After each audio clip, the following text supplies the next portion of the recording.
During and immediately after the Great Famine, 1.5 million people emigrated out of Ireland. They went to the United States, Canada, Australia, or Britain. The journeys were long and hazardous. The ships they travelled on became known as coffin ships due to the number of Irish that died on board.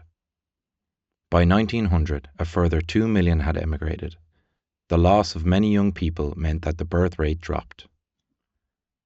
Irish people and their descendants living abroad are known as the diaspora. The Irish diaspora grew as a result of the Great Famine. Today, the Irish diaspora is estimated to be around 70 million people. The United States was the refuge of choice for most famine-era Irish emigrants. In 1847, 53,000 Irish arrived in New York and 37,000 arrived in Boston. All ships arriving in New York were subject to a medical inspection. Anyone with a fever was brought to a quarantine station in Staten Island, and the ship was quarantined for 30 days. They had to start a new life on the bottom ladder of American society. They took low-paid jobs and lived in terrible conditions. Men worked on building sites and women worked as domestic servants. Many never achieved the dream of a better life and died in abject poverty. However, the Irish worked hard. Over time, they progressed up the ladder of American society. They became prominent in the police and the fire service. Some became successful businessmen, politicians, and movie stars.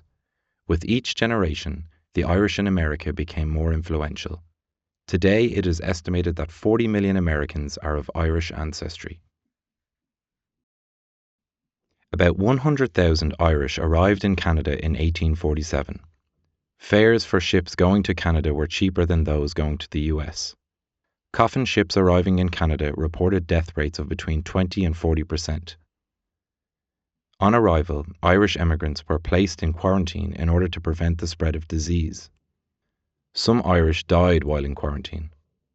For example, by 1847, about 5,000 Irish had died at the port of Grosse Ile and about 6,000 had died at the port of St. Charles.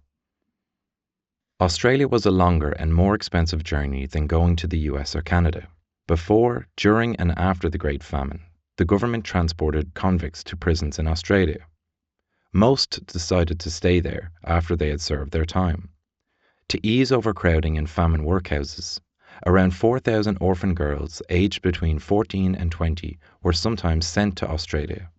This had the extra benefit of helping to address the gender imbalance in Australia at the time.